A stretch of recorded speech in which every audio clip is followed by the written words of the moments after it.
Da da da da da. Hello, world. How are we doing today? This is Chip Harris for the Secure Nation. Wonderful podcast number two.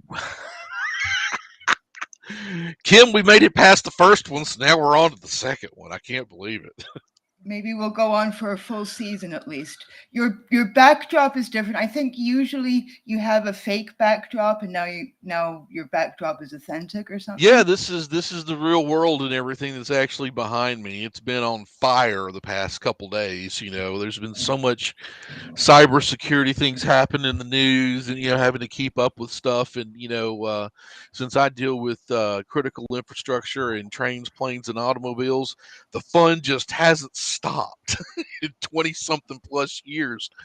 And it's getting good. It's getting The waters are getting pretty muddy, and it's getting really chaotic out there right now. So you know I've been up since about 2:30 this morning, so it's you know coffee here. Coffee's your friend.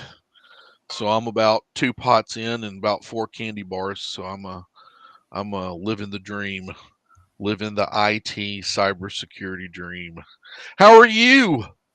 I yeah, I've been super busy with all kinds of different things. Well, So good.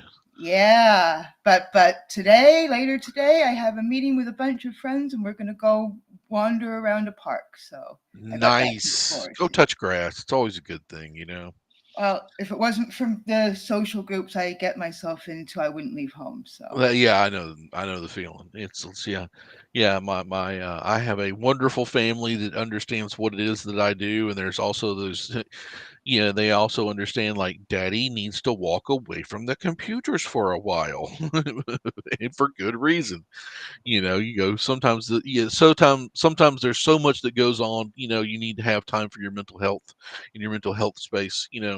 Because of and I tell this to students and people that work in this industry, you got to have an outlet. You need a pet. You need a friend. You need someone to get you out of the slurry, that is sometimes the internet and all the issues. Because I mean, sometimes it can be very maddening. It can drive you crazy. And it's just you want to get out of it just for a while. Take a break, have a mental break. Talk to your friends. Have an outlet. To enjoy nature, go outside. There I think people, there's a meme out there called touch grass. Where people that are in our industry need to kind of get away from this for a while. And just kind of take a break, take a mental break, take a physical break. So it's always kind of good to do that. So I'm glad that you're doing that this afternoon.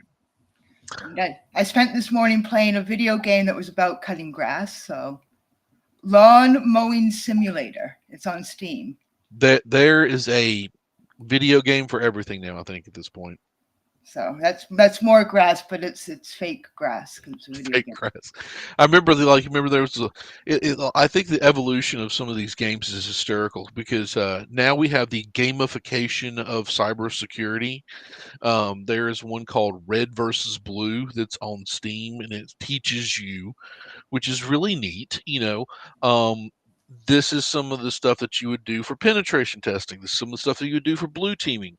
So basically, it teaches you how attacks work, which is very good. And it walks you through the stages of like, how do I do a Wireshark dump? How do I find out information about this? How do I backtrace this as a blue teamer? Like somebody hit my firewall. Well, how do I, track that down from my firewall rules? So it's like $19. It's a very cheap game. That you can buy for Steam, and Steam you can play anywhere on multiple different platforms and devices, including your gaming console down to your PC, and go from there. And I thought that, as when I first looked at it, I was kind of going, okay, this is kind of interesting. But, it was also like, how to hack a power grid, it had some OT stuff that I deal with. And I was like, let's see how true this is.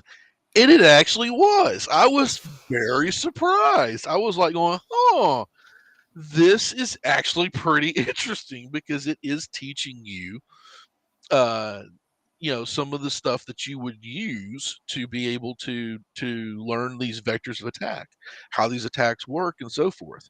And there are companies that do teach you this. Like if you go to Sands, which is down in Florida, and pay a lot of money, they will be glad to help you get a certification and teach you about like how to hack a water system, how to hack a power grid, how to hack a train plane. I mean, So first of all, don't you think people maybe should be getting CPEs for succeeding in this PC game? well, yeah. I mean, honestly, it's good continuing education. I don't have a problem with that. I mean, I think they would sign off on saying something, this is something for continuing education, because, what you get in the classroom is, the book knowledge. You got to have the keyboard time, as I tell people, you got to have the double click, and the keyboard time to touch, and try and fail and retry and fail again and then succeed, in doing some of these things. So yeah, I see no problem with, people getting continuing education credits for that.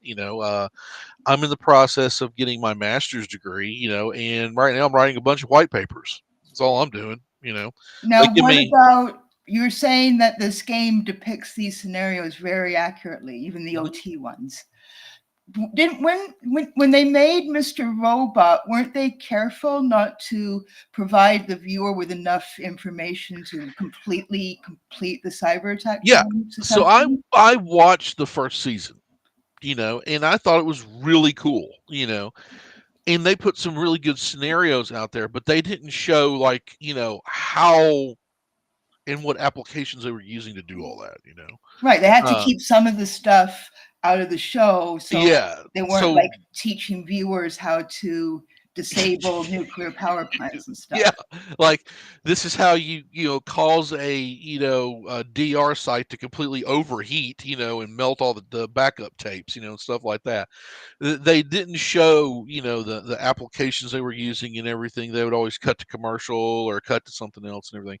And I liked Mr. Robot. I thought it was a really good series. I thought it was, almost, sometimes, very you had to you really couldn't miss an episode or go to the bathroom because you'd come back, you're like, okay, what happened? Like, ah, crap, I got to rewind it, on my streaming video service, to find out what they just did, because it was kind of like you really had to pay attention to a lot of the stuff that they were doing. And Okay, so we're having technical issues with the stream, and we are restarting. oh, we are. That's what our chat